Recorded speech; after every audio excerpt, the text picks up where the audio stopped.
Because you're on top of things. I try and be on top of things, but I don't have the power that I want on this show. Well, let's talk about that. I'd love to. Let's talk about how to attain the power you want. It's the Romesh Ranganathan show, Brian. Yes. You know? It's right there. Yeah. Yeah, narcissistically, it's right behind my head. It's on the mics, you know? Yeah. And yet when I say something, it doesn't seem to get listened to. Okay, do you want to do the intro, Rom? It's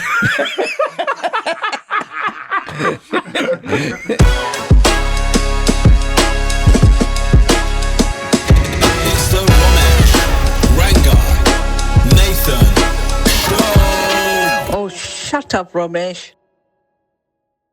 Okay, my guest today is an Academy Award nominated actor, an Emmy, Golden Globe, Screen Actors Guild, Tony and Olivier Award winner.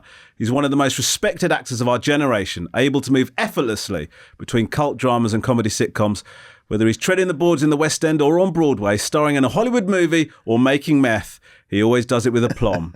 It's Bryan Cranston, everybody! Thank you. I didn't know you did it before a live studio audience. Yeah, this is great. It's just to give it some atmos. Yeah, you know, I love the atmos. Yeah, these guys are they will laugh at anything. Yeah, well, that's... you know, if you pause for long enough, they'll do it. That's good. I want that. I want to wake up to that. Yeah. You know, it's your alarm. Yeah, I just need it just ongoing to feel like I'm loved. Now, we've got, first of all, I do want to say this. I don't want this to be an embarrassing loving, but I am I said this to you when you came on the Radio 2 show, and I'm sure, I don't know, if you're Bryan Cranston, I don't know if this starts to get tiresome, but I'm just such a fan, as so many people are. You are so incredible at what you do. It's a massive honour to have you on the show. So are you coming on to me right now? Is that kind of what's I'm going to be honest with you. Yeah. If you're up for it, I am. That's the honest truth of it. We've got a gift for you. You do? Usually the gift comes at the end of a show. I know, or something. but that's true. But we want to try and guarantee as good a chat as possible. So they give the gift first. Oh, I see. And then that sort of, it's like enticement to be a little bit to be interesting and funny. There's not. Well, no, it's just there's not a big. I don't want you to think too much of the gift. It's a nice gift. But you want me to open it now? I'd love you to. Okay. If you're up for it, you don't have to. Listen, you're a free spirit. Right. No. I mean, it seems like you wanted some. That's nice. I don't know what that is yet, but that's. Well, should we do it in pieces? Yeah, sure. Well, however you want to do it. I mean, listen, I'm not going to tell you how to do it. By the way, just doing this is great television, isn't it? This might be the whole chat. Look. What's this? It's a little personalised travel journal. Oh, cool. To make notes and stuff, you know. That's nice. Yeah? Oh, you filled it in already? Yeah. Oh. Today, chatted to Romesh. Yeah. Loved it. You like travelling. You want to do a lot of travelling. Yeah. Right? So this is all themed to travel-based kind of things. Yeah.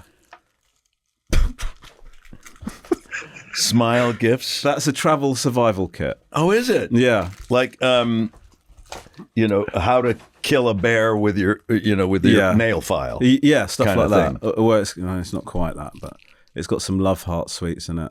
Oh.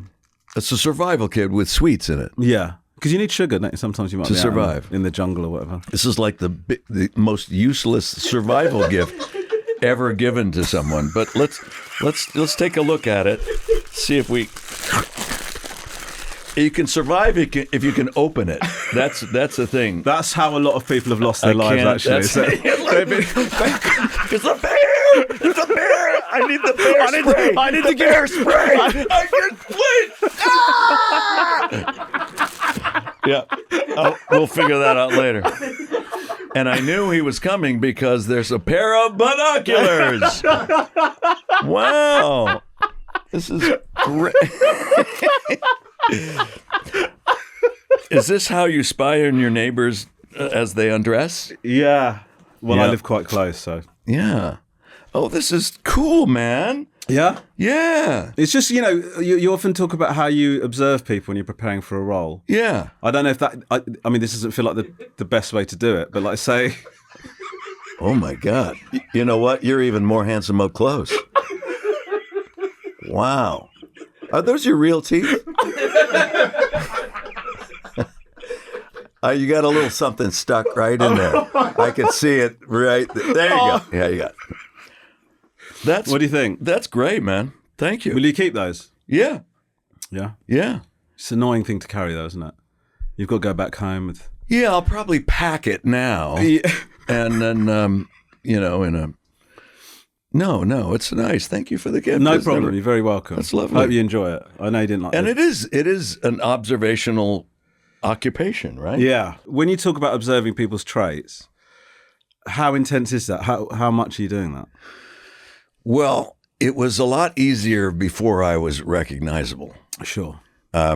Because the observer then becomes the observed, and people change their behavior, and celebrity now changes everything. As you know, when people see you, they react in a different way. Well, that they normally wouldn't react in. So, when after the show every night, I'll go out and sign autographs like you don't, and I greet my fans and appreciate them, which is very different from your point of view, but that's okay. Look, they've paid to come to the show, not to see me afterwards. Okay, it's a very I do wait. I was joking. That was a joke. Yeah. Do you go out and sign? Yeah. You actually made me look really cool the other night. Do you remember this? What? So we passed each other in the alley. No, I was going for a drink after our play, and you had a massive queue going right the way around the theatre. Oh yeah. And then you just went, hey! And all these people go, oh my God, I think Romesh is friends with Bryan Cranston. It made me look so Did it? good. Like, I loved it. Little street cred going. And the guys in the bar that worked in the bar Yeah. saw that as I walked in through the window and they go, hey! I was like, oh my God, this is so good. Did So they give thank you a free drink? No. So it's not that No, much. it was quite cool. Yeah. It was When quite they start, plying you with free food and free drinks, Yeah, then that you know you've really cool. arrived. Yeah, that didn't happen. That didn't happen. Cynthia Erivo, by the way, comes outside to greet her fans after the show. And her show, the two theaters, for those who don't know, back up against each other. There's maybe 20 feet in between the back ends of the two theaters of the Noel Coward and the Wyndhams. And her show ends earlier than ours does. Her show ends and she steps out to greet her fans right at a pivotal moment of our show in the third act when everything's very quiet and everything's very tense. And I'm like, Chris, please don't, Chris, Dad, I can't talk to you. I can't look at you now, Dad. And then there's a pause. And then all of a sudden we hear,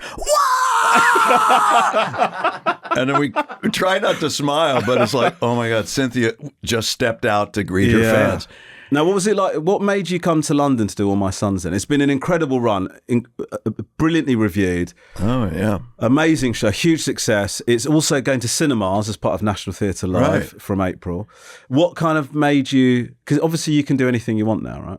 So what made you decide to come to London? And Yeah, I'm in a very fortunate position where I can pick and choose from plays that are offered and even suggest certain ideas. And I wanted to work with Ivo again, Ivo van Hove, who directed this play, All My Sons, and I did a play with him at the National called Network, which we then took to Broadway. And he's a very unique, kind, interesting, surprising director. And so it was presented to me. He said, in his Dutch lilt, he says, we're going to be doing All My Sons, I think, and maybe, but you have to be in it. It has to be you. And of course, when someone is, romancing you like that, no one could do this like you could, and it's like, oh, stop. And you have to kind of separate that. What is fodder and what is, what do I really want to do? And do I have a take on this character? Yeah. Do I know how I'd come into it? Now, the one thing that I will make it a point from now on, and I learned it on this run of this play, I am not going to do a play in a cold country during the winter.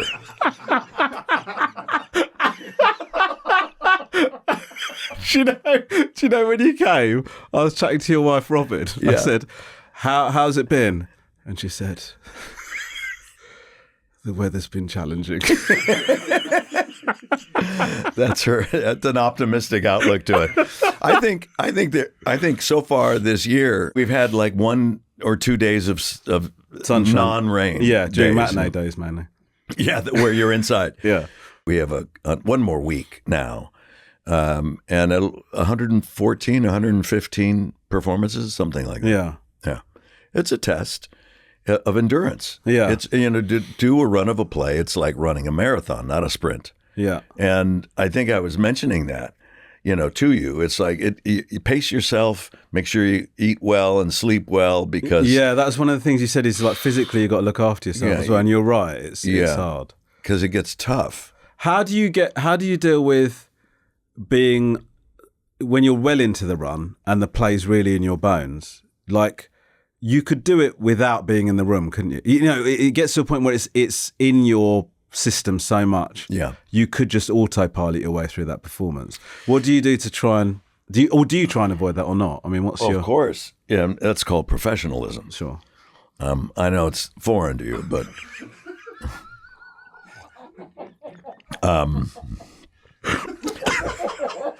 it's called taking responsibility, accountability. Sure. Are these words meaning anything to you? Yeah. No. But Romesh, think about this. When you're doing your comedy, Yeah. okay, what you went into, what you experienced with A Woman in Mind, and what actors experience in theater all the time, is we have the same responsibility. Our responsibility is to entertain the audience, tell that audience a story. Yeah. But when you do your stand-up, when you do your radio show, we have the direct opposite of how to approach it. Yes. You have to come up with new material for your radio show Yeah. to the same audience. You have the same listeners, the same viewers Yes. coming back because they like you, they want to laugh, they want to hear your insights, they want to see your guests and all that, right? So you have to come up with new material. When you do a play, as you experience, it's the opposite. It's the same material to a new audience. Yeah. The responsibility remains the same. Every single night You've got to entertain them. Yeah. And out of respect for that audience, they've paid good money to do so. They paid money to watch you perform. Yeah. So, God damn it, do your absolute best. Yeah, sorry. And Brian. so when I came to see you, I think you gave it a strong 43% effort, which it was more than I thought, actually. So I was impressed. Thank you, man. That Yeah. means a lot. That Yeah. means a lot. When I'm doing a stand-up tour, you have that same fatigue from doing the show, but the difference is if I want to get myself back in the, like, say for example, I feel like I'm just coasting. I'll say to myself, I'm going to do it completely different. I'm going to do different material, or I'm going to throw in a new bit or whatever. You don't have that luxury in a play. Is there a thing that you go through to make sure you're electric every time? Cocaine. Can I tell you something? I hoped you'd say that. The only thing between me and Brian's career is a couple of lines. So I've never done cocaine in my life. me neither. Be honest with you. No, it's just, I love storytelling. I love the fact that I can affect emotional change. And you're the same thing, 'cause it's the same drug that we get from performing. Yeah. You hear the laughter and it's like, ooh, you get a thrill. Yeah. And you know you're on and you get hot. Oh, it's and amazing. It's a drug. Amazing. You get amazing. addicted to it. Yeah. So why and how can you do 114 performances? Well, you are addicted to that storytelling, and there's parts of the play that you really look forward to, and parts that you're setting up the plot. Yes. And you got to get through that, and so. But every night, I'm telling you, every time is a little different because you are different from the previous night. You may have not slept well, or maybe you have an upset stomach, or maybe you got great news and your character's a little happier. or whatever it is, and bring that on. Through the run of this play, I got a cold twice, and so I have a handkerchief, and my character had a cold. So I was blowing my nose or making sure, or coughing a little bit, and just welcoming it as opposed to trying to push it away. You that advice, you said that to me in the day of the radio show. You said, if and it really helped me because I was having genuinely, you helped me so much. That bit of advice in particular, I had a torrid morning at home, and like I'd had a bit of a nightmare, and I'd come into the theatre for warm-ups a bit stressed out. And I was like, oh, God, I've got to sort this thing out at home. And then I thought, oh, maybe my guy has had a thing happen at home and he's sort of carrying that with him. It was so good. So thank you. It was great. Hey, in all seriousness, you made me laugh a lot in that play. Thanks, you man. really did. Your character was like the bright spot on that. It's a very interesting play that goes into places very dark like as that. well. But it can get dark. But to see a woman, start to fall apart in her mind, and then there was a turn for your character at the end, Yes. near the end, But it was really entertaining and enjoyed. Did you have a good time? Did you enjoy it? I'm not just saying this. It's one of the best things I've ever done. Really? Yeah, I loved it. I absolutely loved it. It was incredible. Just, I think for a number of reasons. One, that I thought I wouldn't be able to do it in the beginning. When I started the rehearsals, I thought this might not be in my skill set to be able to do this. And then sort of getting to grips with it, all of those new skills are kind of, I'd never performed like that before. And then to be able to do it every night, it was amazing. And there are times when you sort of in the middle of it, as I'm sure you had, you're sort of like, You dip. yeah, sort of here we go. And it feels Yeah. like it's never going to end. But Yeah. it's one of the best things I've ever done. I mean, I'll definitely do it again if they'll have me, Yeah. Uh, Well, you had good houses. I mean, Yes, it was good. Yeah. And it was a good run. How many weeks did you perform there? We started in beginning of December. So, Yeah. 3 months. time. A good 3 months. Yeah. So it's been good. We were a little longer. We were 17 weeks. Yeah. But But I mean, listen, some people can put a shift in. it is. It's an endurance test, isn't it? Some people can go all night. Some people can't. No. And even... I got to put this when out. This is a terrible habit. Now, please, can we talk about Malcolm in the Middle? Sure. How in Malcolm in the Middle, your sitcom dad is the greatest sitcom dad, I think, of all time. It's you are unbelievable in that show.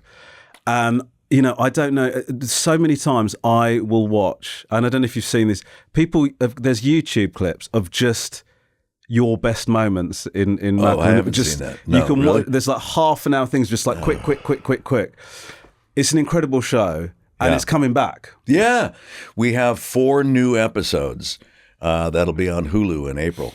Yeah. Disney Plus here, is that? Yes, that's right. Yeah. And we had such a great time. And after 20 years of not doing the show, we said goodbye 20 years ago, and now we say hello again with 4 new episodes. The boys are all around the same age that I was when we first started the show in 1999, when we shot the pilot.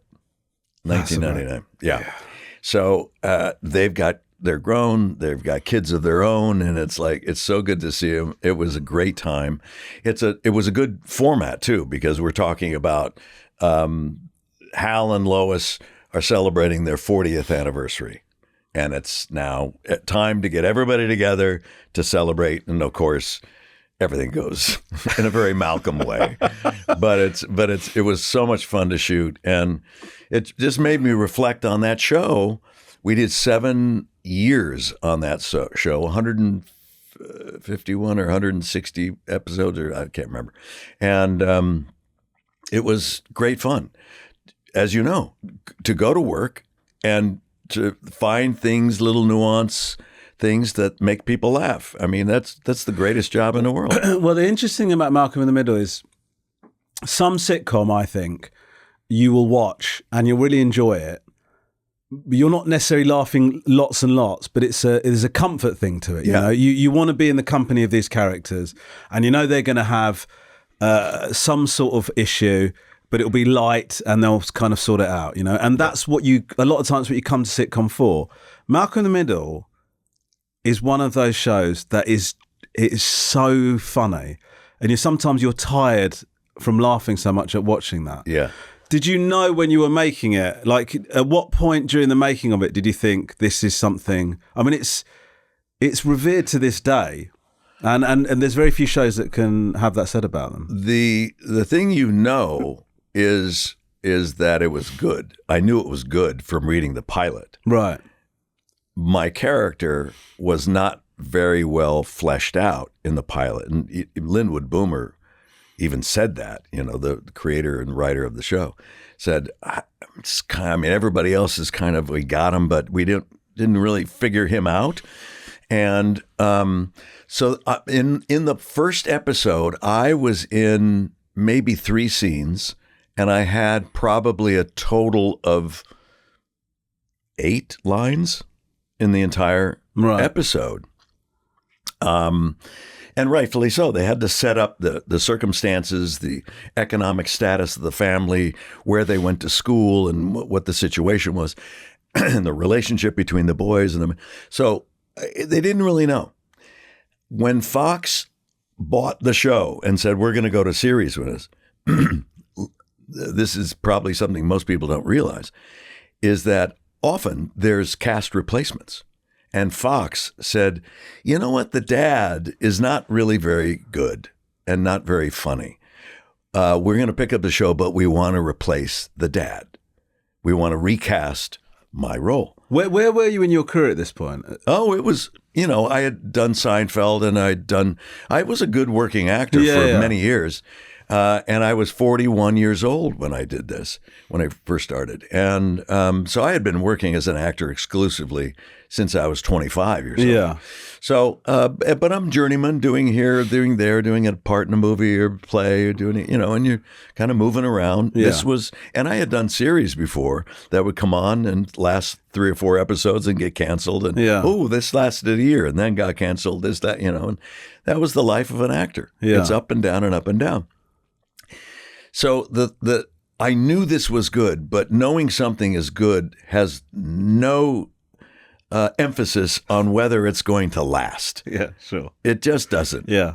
So the advice that I give young actors now is if you can get really experienced and talented at identifying well-written material and attach yourself to well-written material, you will at least won't be sorry you did it. Yeah, regardless of the results are out of your control. Out of your control. Exactly right. You cannot figure out any of that. And nor should you pay any attention to that because you don't have control. So just focus on what you do the best you can, and move on. So Fox says, we're going to pick up the show, good news, and we just want to replace the dad. Let's replace the dad with someone else. Linwood Boomer, much to my appreciation, said, that's not happening. No, he's the guy. And they go, no, but he's not. No. He said he absolutely refused to fire me. That's amazing. Yeah. And also pretty unlikely because, if I was making a show. You'd fire me? Well, I wouldn't fire you, but I'd fire, I would. You could have fired me. If it's between, if it's make or break for the show, listen, you did it well, but you got to go. I want a series. No. But that's amazing that he did that. He did that, and he told him. He said, I didn't flesh out that character enough, but he can do it. Trust me on this, And yet, any successful actor needs a champion in their lives, and I've had several, and that's how it happens. You need a dose of luck to have a successful career. Without luck, you will not have a successful career. No, sometimes people don't acknowledge that enough, do they? But you got to be in the right place at the right time and have people support you and go, no. And so Linwood Boomer resisted that and said, that's not happening. He's the guy. You got to trust me on this. And they went, okay, if that's so important to you, and kind of begrudgingly. And then did you know that at the time, or was that something he said later? No, he kept it from me. And I found out later, and I was appreciative that he kept it from me because of course, yeah, I you don't wouldn't want- want to step in going, I'm this close to being fired. I better be funny. It's like, he did the right thing. And I'm forever grateful to him because I'm so exceedingly proud of that show and how well written it was. And I think what made Malcolm in the Middle work is that at the core of it was love. It's not something we put on our sleeve or we wore because we bickered all the time and fought but the core of it was love, that the audience knew this family, when push came to shove, would support each other. Yeah. And they had dinner together at the table and and it's like, yeah, that's what it is. It's that. Now that the audience knows that, now you can go crazy. You can go anywhere. How did you find Hal? Like, you talk about finding a character. What did you do to get him? I try to find the emotional center of a character. And once I find that, then I can grow from that. And it was really difficult because of the lack of the amount of lines that were in this first episode. Yeah. And you're doing a pilot episode, it's just one. And it sits and it's just there. And so trying to find it, I go, well, it's called Malcolm in the Middle. He's the lead guy. And then the next person is really Lois. Yeah. The wife is this sergeant of arms. Don't mess with her. I'm going to take charge of this. So great, yeah. And it's like, well, how did these two get together? What was the attraction? And I thought, and then I realized, what if I write a little column of what Lois is? And so I got a pad of paper and I wrote down, she's tough. She's not afraid to fight. She's fierce. She's honest. She's all these things.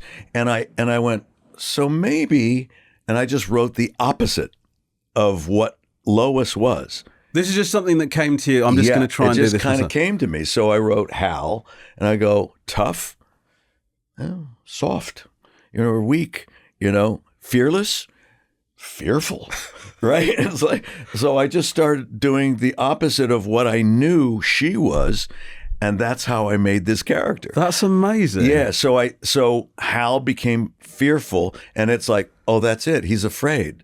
He's afraid of not pleasing his wife. He's afraid of being a bad father. He's afraid of losing his job. He's afraid of spiders. He's afraid of height. He's afraid of loud noises. He's afraid of, and it's like, oh, I can springboard from this.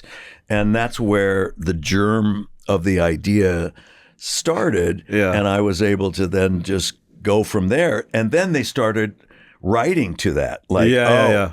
So he would make these sound like, someone would come in and say,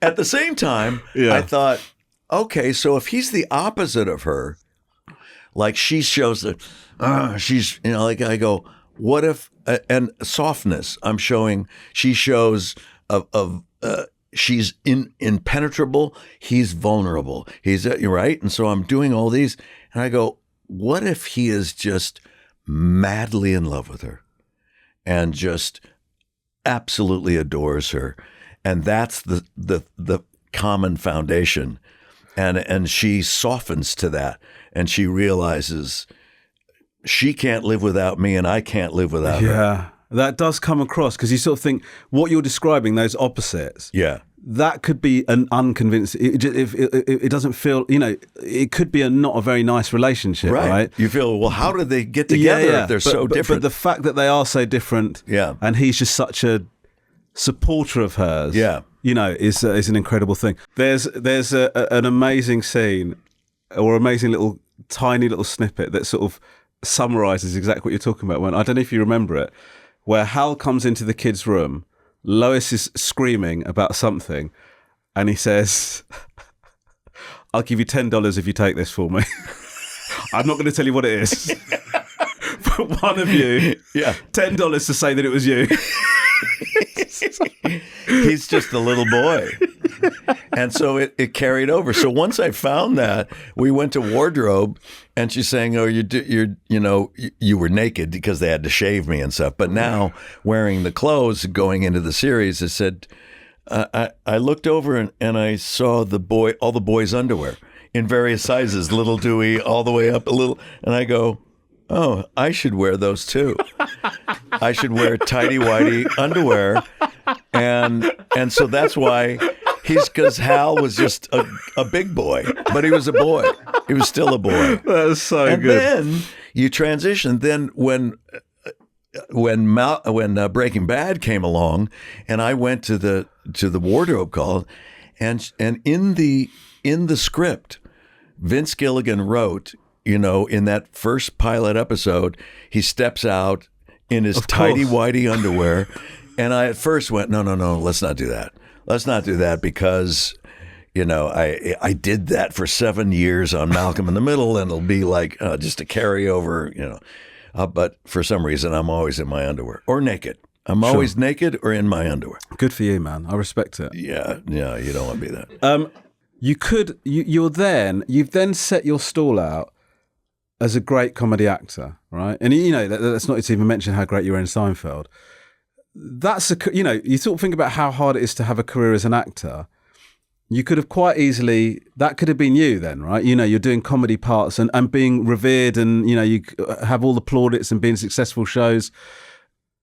After doing Malcolm in the Middle, your name would get a show bought, right? Would get a show commissioned, to a certain degree. I think that's a stretch at the time, but yeah. But you're certainly a seal of quality in terms of comedy.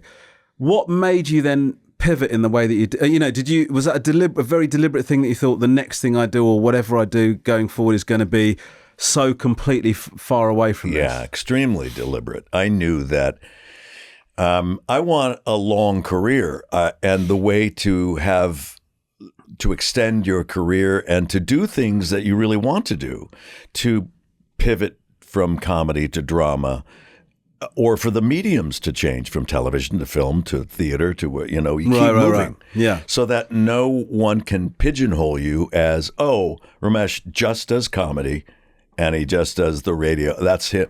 You have to break out.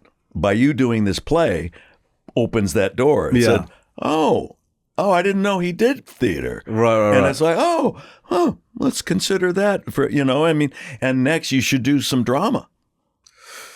Oh, did you just wee yourself a little bit? A little tiny bit. Yeah.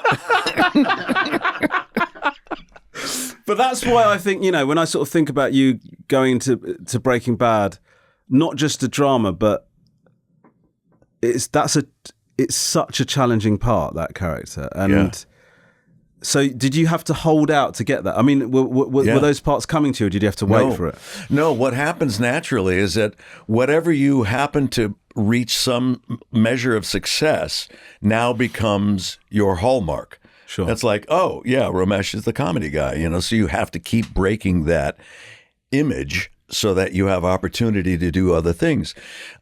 When Malcolm in the Middle finished after 7 years, I got 2 offers to do 2 comedy parts as sweet, lovable, goofy dads. Yeah.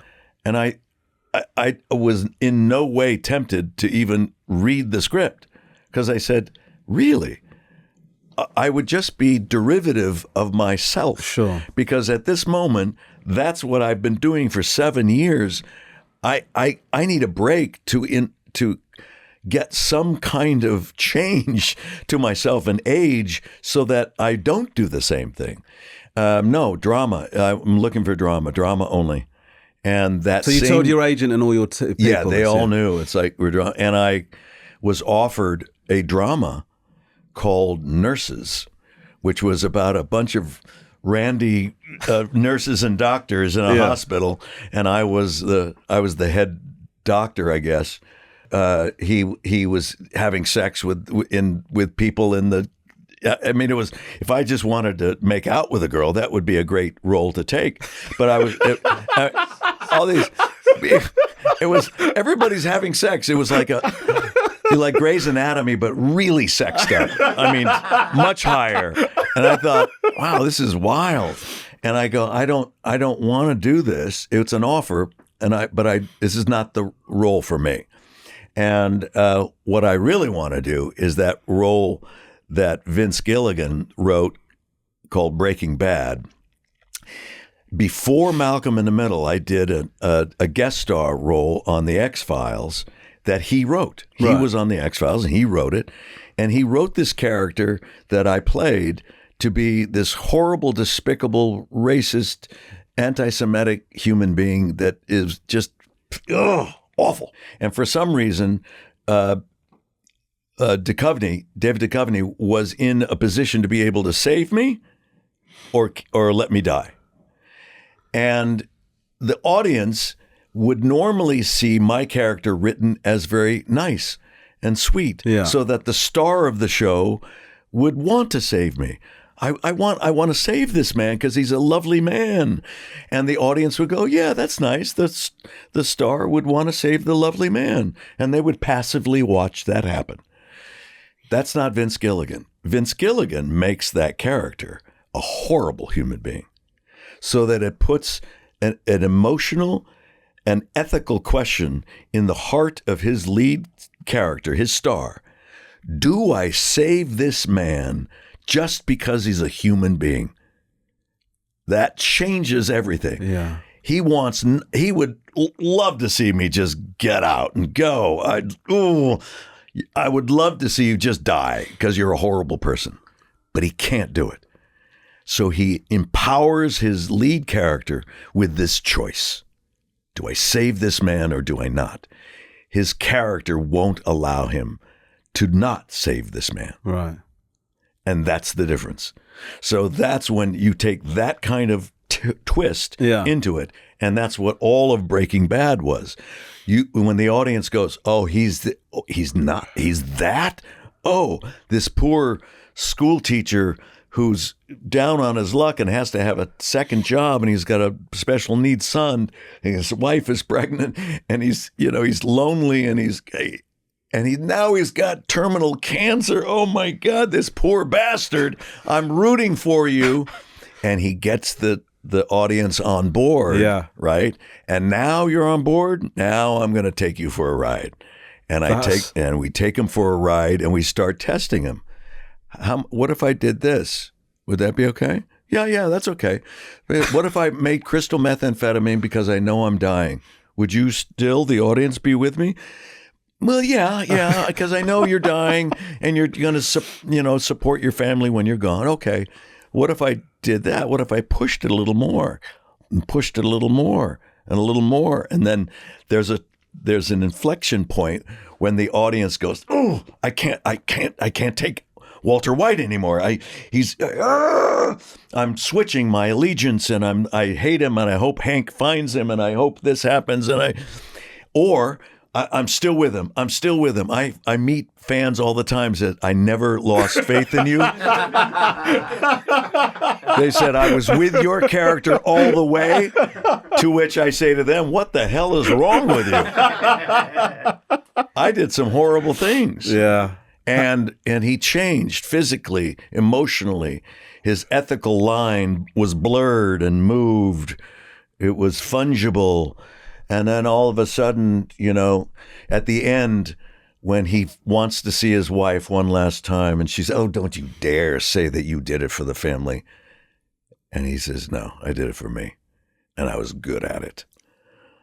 And he finally accepts the darkness within himself. Yeah. That was probably within all of us at all times. You just need the right triggers, the right buttons to be pushed before that comes out in you, right?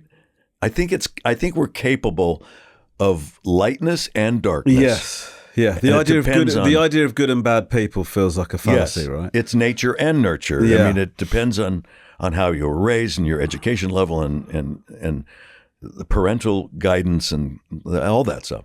Before you got Breaking Bad, was there a point at which, when you're waiting out for this part that you want, was there a point in which you started to lose faith and you thought, maybe I've just got to give up and do something? God, no. Really? No. Because, and I say this to every young actor, I said, they always ask me, what advice would you give me? And I said, fall in love. Can you fall in love? Are you in love with acting? Yeah. Do you dream about it? That's what love is. You dream about your partner. You dream, oh, God, I can't wait to see him or her. It's like, and you want to be with them. You want to be, right? You want to spend the rest of your life with them. Well, that's acting. If you're not willing to fall in love and go all the way and spend the rest of your life with it, I can save you a lot of time. Step away. Yeah. Because if you're one that says, I'll give it a year, just see what happens in a year, I say back to them, would you tell a potential romantic partner, I'll give you a year. If we turn out okay, then we can go on and we'll see how it goes. It's like no person who has any self-worth would say, okay. Yeah. It's like. I'm currently on a 3-month renewal with my wife. Are you? Yeah. I think it's going okay. It's going okay, but you never know. She could terminate the lease at any time. It keeps you on your toes. Yeah. You have to. That's the only way you're in good behavior. That's the only thing I deserve, Brian. Yeah. Oh. I mean, Breaking Bad is, and again, when we're talking to somebody like you, I'm nervous of giving you the platitudes that you must have heard so many times. It's such a remarkable show. All of the characters have such beautiful story arcs, and the way you described Walter White's journey is amazing. Is that thing of being with him, and then and you want to be with him, right? And there's moments where actually I felt as a viewer, I felt a bit awkward about the fact that am I rooting for this guy in this situation? Mm-hmm. It actually makes you ask questions of yourself, yes, right? It does. Where's my line? Yeah, exactly. And actually, you're sort of slightly being tested by the show, because it's. What's so satisfying about it is at no point does the show ever say to you, and in my opinion, most TV shows do this. They go, this is how you should feel. This is the person you should root for. Right. This is who you should be angry with. And we're going to show you how that all pans out. Yeah. And there's a comfort in that. You can't get comfortable watching Breaking Bad. It never says to you, this person's a bad person, this person's a good person. You don't know. Even like the really bad people that Walter White encounters, like the people that are really ensconced in the drug, then you see a bit of their family life and you sort of go, well, that person's had a similar, they've come from a similar, you see them loving people, right? And you see and you go, oh God, there's so much to that. The thing that I find the most remarkable about it is with what you talked about Walter White's journey. You are nudging the viewer along this thing, but you and the writers and the makers of the show, you're inside it. How much discussion was there about, are we showing too much? Are we pushing it too much this way? Because you're walking. It's a high wire act, right? That show. When you're with an auteur, he would deflect it and say, no, that's not it. But he's a genius. Vince Gilligan, what he can put together and how he influences his staff of writers, it's brilliant. There's no discussion. We do what Vince wants to do. Right. But when you're getting A+ level material, shut up. Just read it. Don't bump into the furniture. Show up on time. Be respectful. Don't be a drinker. And just follow the breadcrumbs. Yeah. They will lead you to the promised land, and that's Breaking Bad. Yeah, that's what it was. It's we read it. You get inspired by what you're reading, and just perform it. And there might be a little nudge this way or a little nudge that way, or there were very few disagreements. I think I wrote in a book 10 years ago. I wrote a first novel, not a novel, a memoir. And I said, I think there were like 3 times that I had an argument or disagreement. And it was going from the theoretical, because that's when you write it. When writers are writing something, it's all theoretical. I imagine this to be this, and I imagine the house to look this way, and I imagine the height of this actor, and I imagine, it's all theoretical.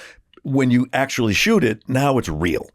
And so the theoretical description doesn't always match the reality of the situation. Those were the most arguments that were, it's like, well, this can't be, because there was a scene when Hank was he got hit by the car, by the two twins, right? The brother and the cousins. And he was in the hospital. And we have to read it. And there was a scene where it was described as 3 chairs in a row. And I was on the end, and it didn't work. Because we're in a row, and one of the character had to keep turning their heads like this to look at you and then to look at you. And it's like, no, we should triangulate this. So we suggested to put me in the middle so that as Skylar is telling this lie to her sister, I'm watching by just a shift of the eyes to see if she's buying it. She is, and I'm amazed then at Skylar for coming up with this lie so quickly. I was like, and it just worked. But theoretically, we tried it in the row, and it just didn't work. And if I tell you that that's like the typical argument that was created, that's nothing. Yeah. It is not the fabric or the depth of a character. That's all written. That was brilliantly placed before us. And you know when it's good. And that's why I wanted it. I wanted it badly. And so I did a little thing that my agency was in on. Yeah. And that was, and this, remember, this is in 2006. This is before, smartphones and things like that. So we said, what if we let AMC and Sony know that I have an offer to do this show, Nurses, and it's on the table and they need an answer quick, and that I'm considering it. I'm thinking of doing it. Then they would get back to them. And sure enough, it got back to them because they were going to hold an audition with me and 5 other guys to audition for the role. And it got back to them, and Vince said, he's about to take this other job. The guy I want is about to take this other job. You've got to make the offer to him. And they had just been convinced because they said, wait, you want the silly dad from Malcolm in the Middle to be Walter White? Are you out of your mind? And he had to physically send them the disc in those days of my episode on X-Files to say, watch this and tell me that that's the same guy as the Hal from Malcolm. So they watched it and went, oh. And he goes, yeah, that's what actors do. So they finally, so not to lose Vince Gilligan's choice, they made the offer to me, and I went, that worked. Good. We got that the word. Is good. Yeah, it was nip and tuck there. It was tough. I mean, what would have been horrible if you get a note saying "Good luck with Nurses." Wish you all the best. Which they did the pilot. Yeah, and it didn't sell. Right. And that was it. And that's that's the thing. I mean, listen. I know you're being very modest about it. I just do think that shows a lot of courage, actually, to go for that personally. But and when did you realize how? I mean, you knew it was good. You went for it. Yeah. You knew the script was excellent. You're desperate for the job. You get the job. At what point? Because that's left an indelible mark on television. Breaking Bad. Was there a moment? Was there a moment when you kind of realized?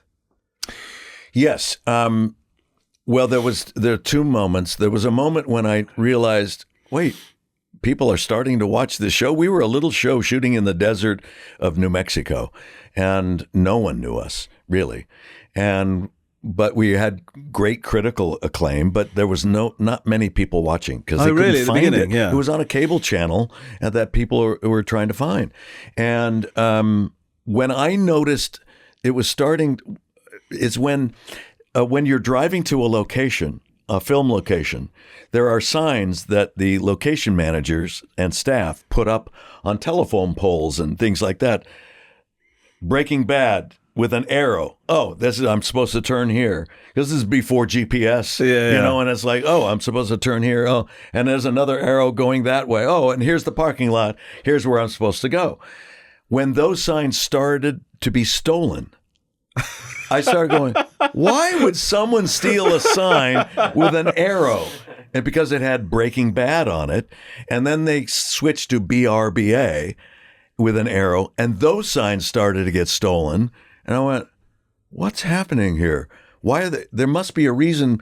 And now it's like, then they put up a sign like the mayonnaise commercial this way, and they would tell us the sign will say mayonnaise commercial or something. So, that was one thing. But the thing that really changed turned the tide for Breaking Bad was Netflix. Right. We got the Netflix effect, and it is a real thing. In 2008 or 9, Netflix changed from sending out little envelopes. I don't know if they did it here in the UK, but there were envelopes with the discs, the movie on it. Yeah. And you'd pop it into your DVD player, and that's how they just send it back through the post. They switched from that to streaming. When it went from just a finger, bing, and there it is. And all of a sudden, they had to have these tiles up to show, oh, this is getting great reviews. Oh, I heard about that. I've never seen it. And they start watching it. And that's what changed everything. When Netflix went to streaming, we were on it, and it's like skyrocketed. I will always be grateful to Netflix for what they've done. I mean, that was the turning point in the success of Breaking Bad. Mm. And is it true that you got the pizza on the top of the roof first go? Yeah. That one scene, I forget which episode that was, but there was a massive pizza. And he says, you got to throw it up on the roof, but you can't be trying to throw it. It's just out of frustration. Yeah. And I went, and it was so heavy. And I went, oh, my God. So I said, well, I think I can do it. We're going to put monofilament on it so we can pull it. Well, let me try one where there's no monofilament on it. And they place the camera. I see the camera, and I see where you want it, kind of. And so, and I just flung the thing as hard as I could. And I didn't see where it landed because I don't care at that moment as Walt where it landed. I just wanted to. And I get in the car and I pull out and I drive away, and I hear the chatter on my walkie-talkie in the car. Oh my God! It's like, it's perfect. It landed perfectly. It could not have been more perfect. And everybody was so stunned that the director, I forget who directed that episode, but the director said, okay, good. Oh, I mean, you really can't do better than that. Let's go again. And I go, why? I'll never be able to do that again. You know that. That will never happen again. So we didn't do it again. It was like, if you got it, you got it. Let's move on. So that was that, yeah. And obviously, you've gone back to Malcolm in the Middle. Would Walter White ever come back? Are you open to that? Walter White has come back many times. More, I thought when we finished the series and he dies caressing his equipment, his chemistry equipment, and his true love. I thought, well, that's the last of him. But no, they did El Camino, the movie El Camino, to figure out what happened to Jesse once he drove away, which I thought was a great idea. So I was doing a play in New York. I flew secretly on a private plane to New Mexico, and under a cloak, they met me at this airplane. 2 steps off of the stairs into a black SUV. Off we go. Went to an Airbnb. No one knew I was there. They picked me up in the morning. We put the bald cap on. I did for 2 days, and I was flown back to New York to go do my play again. Yeah, and it was great fun, a great idea. So I did that, and then I did a commercial. I did a couple commercials because they offered ridiculous money, I love doing theater. Yeah. But you end up losing money when you do theater. You go, oh my God, it's costing me so much to do theater. Okay, but so they offer you a ridiculous amount of money, and I often say, don't make a creative choice out of financial need. But if it's a financial offer, that's fine. Yeah. Do that. So we did it. And then I did it again recently. Oh, I did it for Better Call Saul. Yes, when that show came on, I came back and we did, and that was the same thing. Aaron and I were hustled in on a private jet. We couldn't go anywhere. We had to call a certain number, a production assistant. They would get our food and deliver it. Everything was secretive. Yeah, it was amazing. Yeah. Yeah, it was fun. But I think that's it. But that's what I said when he first died. So maybe not. Who knows? He might come back. Now, I don't know how aware you are of my mother, but she always has a question. Yes, for the I guest. Understand she does have a question. So she's got. I don't know what this question is. Yeah. I just want to be clear on that. I've got. It's just because she's a liability sometimes. So I'm just being crystal clear. Okay. I don't know what's going to happen. Okay, good. Hi, Brian. This is Romesh's mom. I heard lots about your show. Interesting to hear that you make drugs in your show. Any other hobbies you have in your real life? Love to meet you one day. Have a wonderful and blessed day. Thank you so much. Okay, so Bye-bye. Bye, Mom. So my first takeaway is how casual she is. I heard you made drugs in the show. Like, she's okay with it. Yeah. She's all right. Yeah, I heard you made drugs. That's not. No, she's not as angry about that as she would be if you had a girlfriend before university. That really. You're speaking from personal experience. That really sets her off. So, do you have any other hobbies? It's the gist of the question. The answer to that is I haven't developed any hobbies for the last 30 years. Right. I've been working so much, and I've just enjoyed the work so much that it's like I don't have time. I'm reading scripts, reading texts, or performing in them, or with my family and traveling or whatever. But it's like it's just been and now. I want the hobby I want to what I really want to do is I want to learn how to cook. I don't know how to cook. Okay. And I don't think I should leave this planet before I know how to do that. I'd love to learn another language because I think that would be just fascinating to be able to talk to someone in a different language.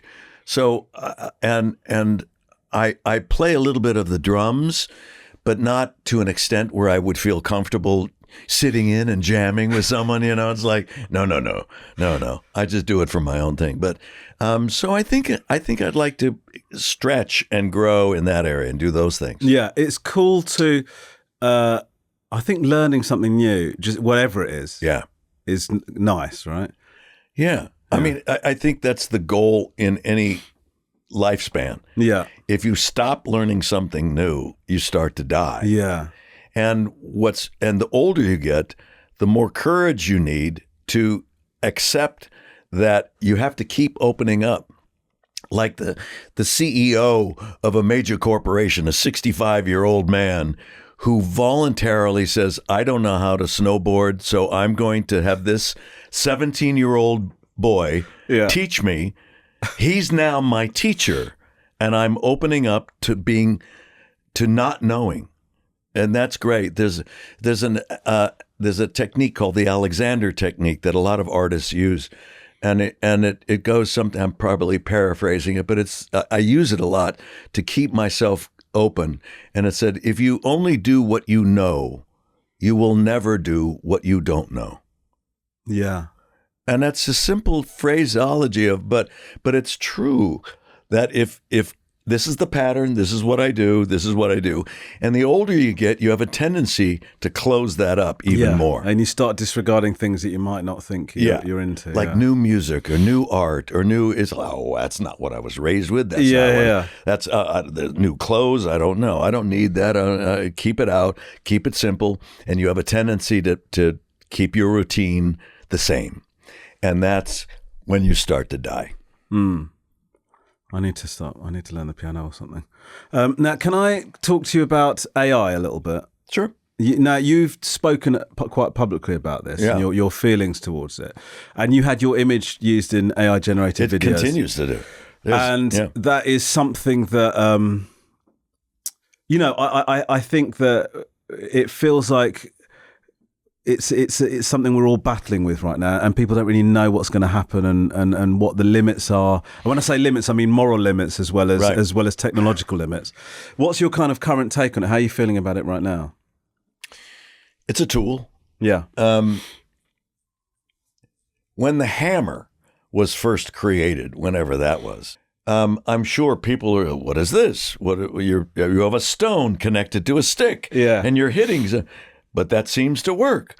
That's a great tool. But Igor just clubbed, he just smashed his friend with the hammer. It's like, and it's like, you misused the tool. AI is the same way. It has tremendous potential, and it's not even potential, it's here. So it could be used for a tremendous amount of good. So I'm not anti-AI, but there does need to be some borders. If you misuse AI, like misusing a hammer, it could cause tremendous damage, either to intellectual properties, something that I've done or written or is taken, or my voice or my image or something. It's like, wait, I don't want that out. I want to have control over those things. So you have to have guidelines. Guidelines are good. There's no good parent that doesn't include guidelines when raising a child. And so this is no different.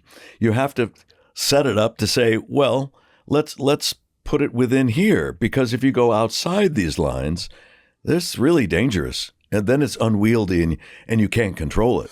It feels so difficult, doesn't it? Because it feels like it can be used so easily. If somebody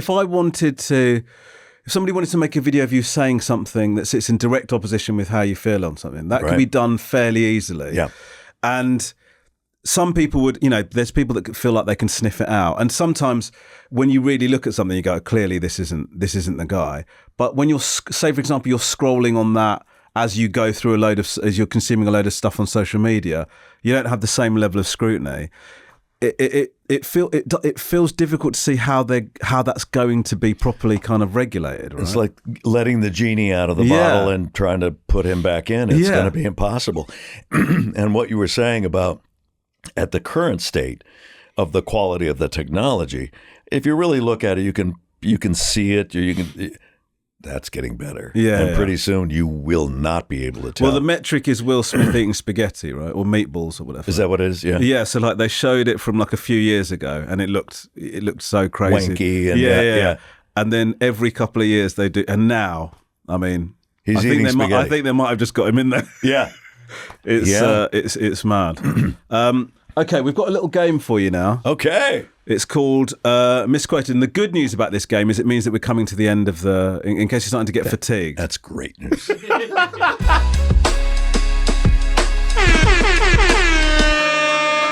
It's Misquoted. Okay, so it's a few quotes here. Some of them are true, some of them are false. And you just have to guess what, and then it leads to some light chat. And okay. But, it sort of helps kind of build our rapport. Arguably, it's probably quite late in the to build it. Yeah. To build it now feels... Especially when I got such a lovely...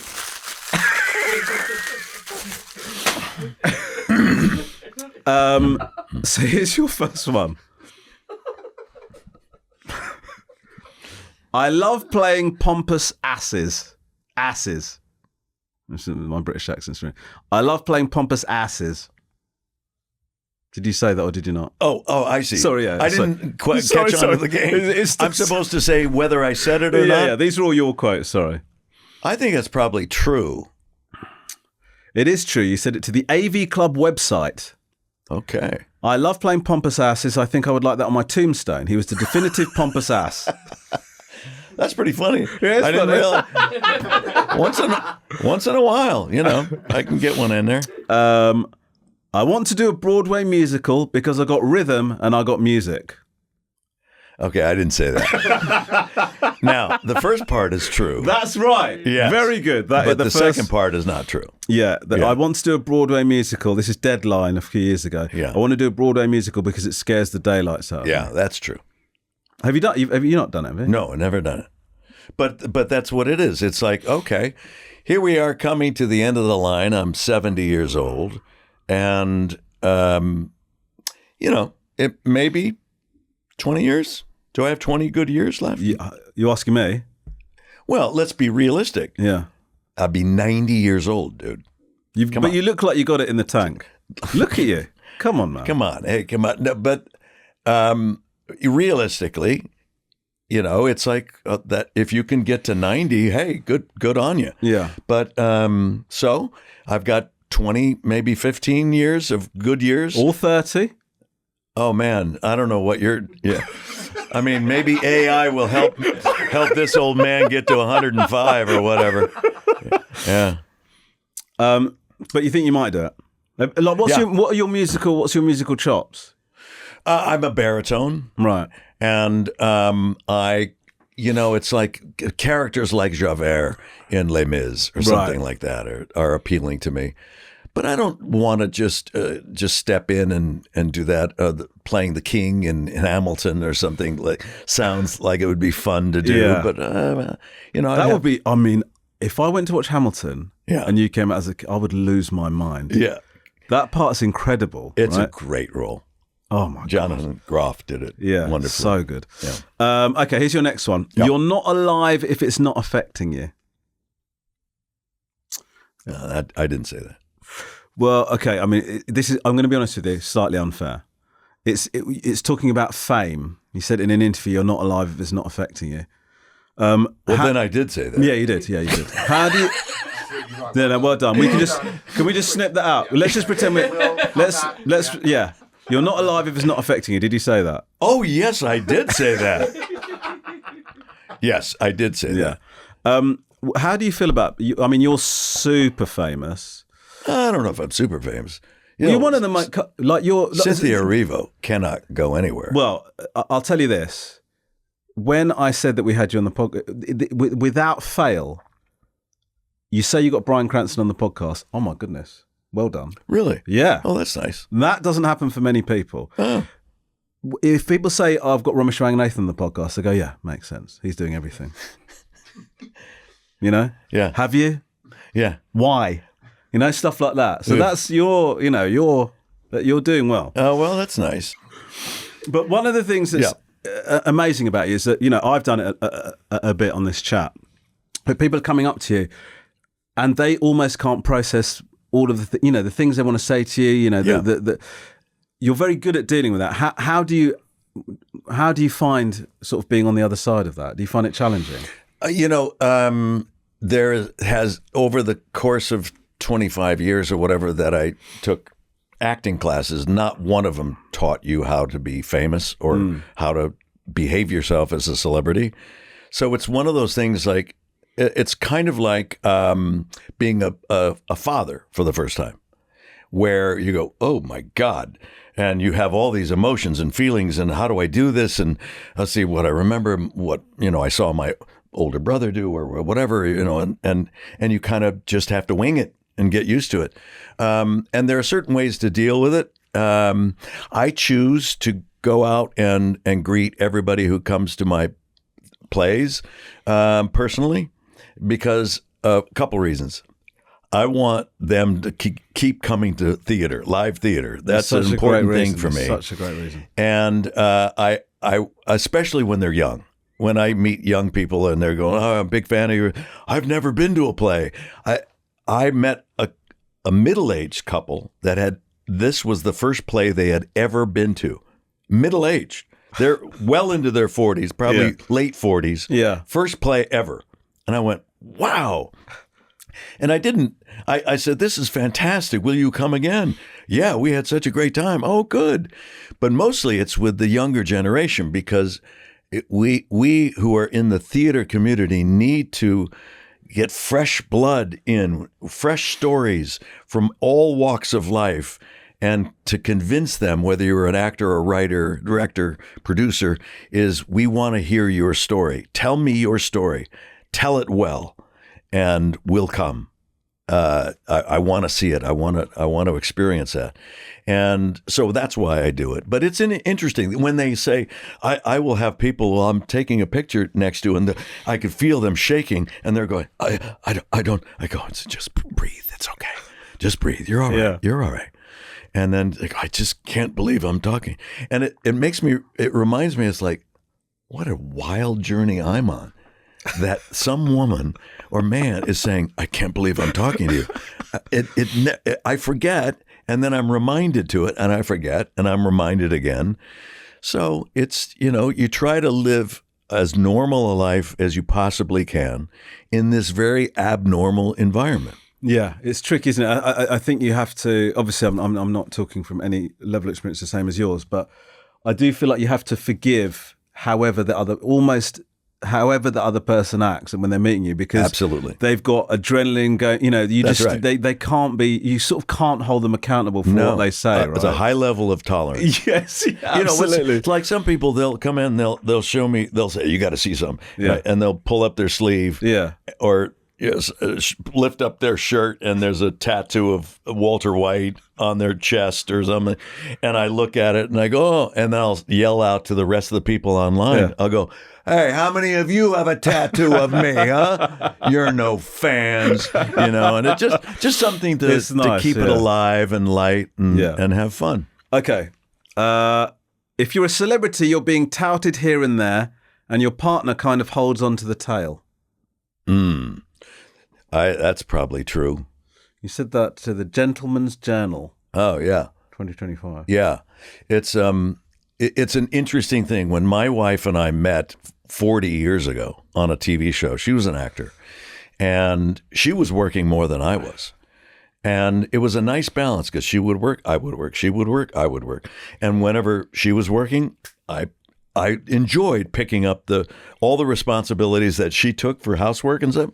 I'll do the shopping, I'll do the whatever. And then when I'm working up, she picks up what I need, and it's like, it was a great partnership. Then I hit, and it would whoom, whoom, and Breaking Bad went, and now Broadway or West End, and it's like, oh, I've hit a certain, we're now off balance. Sure. It was this, and now it's this, and it stayed this way. That doesn't really go over on a podcast, does it? When you say it was this, and now it stayed. Well, now it's this. Yeah. For those listening, his hands are getting further away. Yeah, yeah, yeah. I know, because of the cameras. I think it's only through. Through the visual media, but no. Okay, so we're not on the same level, and I thought, okay, this is it, and she's my biggest supporter, and she's like, go, go, go. In fact, when I said they want me to do All My Sons in London, she goes, oh, you have to do it. You have to do it. Yeah. And I go, that's a great partner. And it means that she has to adjust her life to accommodate mine, and that's been going on for 30 years. And now I need to climb down off the rungs of that ladder and meet her, not as a plus one, not but as my equal partner, and see if we can get some kind of balance back. That's something you're consciously trying to go for. I'm definitely aware of it. And I consciously have to make my decisions based on that goal to do that. And it's not so much, I indicated by dropping down, and I guess that is in a way, because the celebrity puts you up in a cloud and you're treated differently and oddly. And ironically, our daughter is now experiencing some of that, because our daughter is an actor. And she's on a very popular show in the States right now called The Pit, where she plays a doctor in it. And she's getting these accolades and this attention. And I hope that I know she was, and I hope that she's watched how we've managed to keep our marriage together and deal with the oddity of it and the imbalance of it, and how you have to keep doing it. And I think that's the thing that every adult is always looking for anyway, is how to balance your life, how to give attention to yourself, to your partner, to your children or your parents or your neighborhood or your work. It's all about trying to find those levers and keep them somewhat balanced. And how many times you wake up and you go, oh my God, my body feels like I'm the sludge, and I haven't been to the gym in ages, and I got to lose a little weight. And and it's like your body's out of balance, and you got to try and that's the way all the way through life. Speaking from a 70-year-old, I'm telling you that it gets tougher as you age. What, to achieve the balance? Yeah. Oh, that's terrible news. Well, it gets tougher, but now I have a little more conscious awareness of it. You know that you've got. I know if there's a deficit somewhere, you know you've got to address it. You're recognising it. Yeah, exactly. Okay. Well, look, that was Misquoted. You did very well. Congratulations. Now, Bryan, it's been a pleasure to talk to you. Thanks, man. Hasn't it? Best guest we've ever had. Boy, I should have a card for you. Are you lying or telling the truth? Best guest you ever had? Mm-hmm. No, genuinely. Look, in all seriousness. Smile if you're lying. I know you can't. In all seriousness. Yeah. In all seriousness, all of us were so excited to have you on the show. Thanks, Romesh. And I do want to say, and this is, a bit of an embarrassment, but thank you so much, man. You've provided so much incredible stuff. And we didn't even get to talk about the studio, which are unbelievable. Yeah. But studio. Thank you. Yeah, it's amazing. You've been interviewed a lot. We're always trying to look for something that you might not have said in another interview. Would you mind is there anything that you've not said or declared? Oh, it's interesting because I will say this, that I don't think I've mentioned this before, but when you first start out as an actor, your ambition is very high and your opportunity is very low. Here I go with the hands again. Yeah. Very high, very low. Yeah.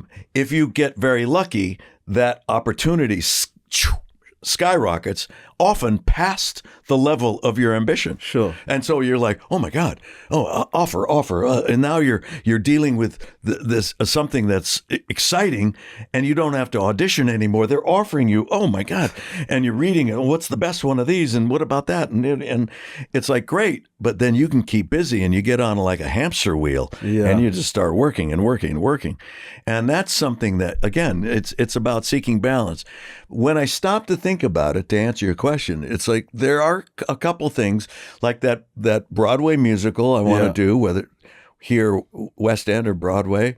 I've looked at Lear, and I think I'm in that position now. I'm in that age where I think about it, but I would have to read the play again, and I would have to have a different way in for me. If I don't want to say, oh, his Lear was like this Lear, like that, then you just do your kind 2 years ago, that Lear was done then. I just don't want to be an also ran. And I don't want to copy anyone who's done it brilliantly before me. So it's like I'd have to figure out a way that I don't think has been done before, that I'd like to see if that could work. Riskier. But I think that there's a lot of different things, and I think those are the two: the musical and then maybe Lear. Okay, I'd like to do it maybe in New York in the park for 6 weeks, and out in the open air. Oh, that's nice. Yeah, it's kind of nice. Well, look, it's been a genuine honour. Please give it up for Bryan Cranston, everybody. Hey. Thank you so much for watching this episode of the Romesh Ranganathan Show. I've been told that some of you are watching this, enjoying it, wallowing in it, but you still haven't subscribed. That's mad behaviour. You're going to miss episodes. Very silly. So follow and subscribe to the Romesh Ranganathan Show on YouTube, Spotify, Apple, or wherever you get your podcasts. We drop new episodes every Monday and Thursday. On Monday, I'm here with amazing guests talking about their career, what they're up to, having a laugh with them. And then on Thursdays, I'm joined by my mum, widely regarded as the audience's favourite Ranganathan.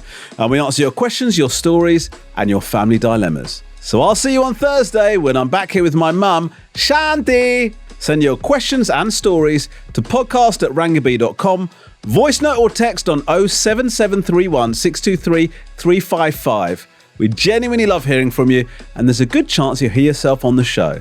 See you next time. Oh, shut up, Romesh.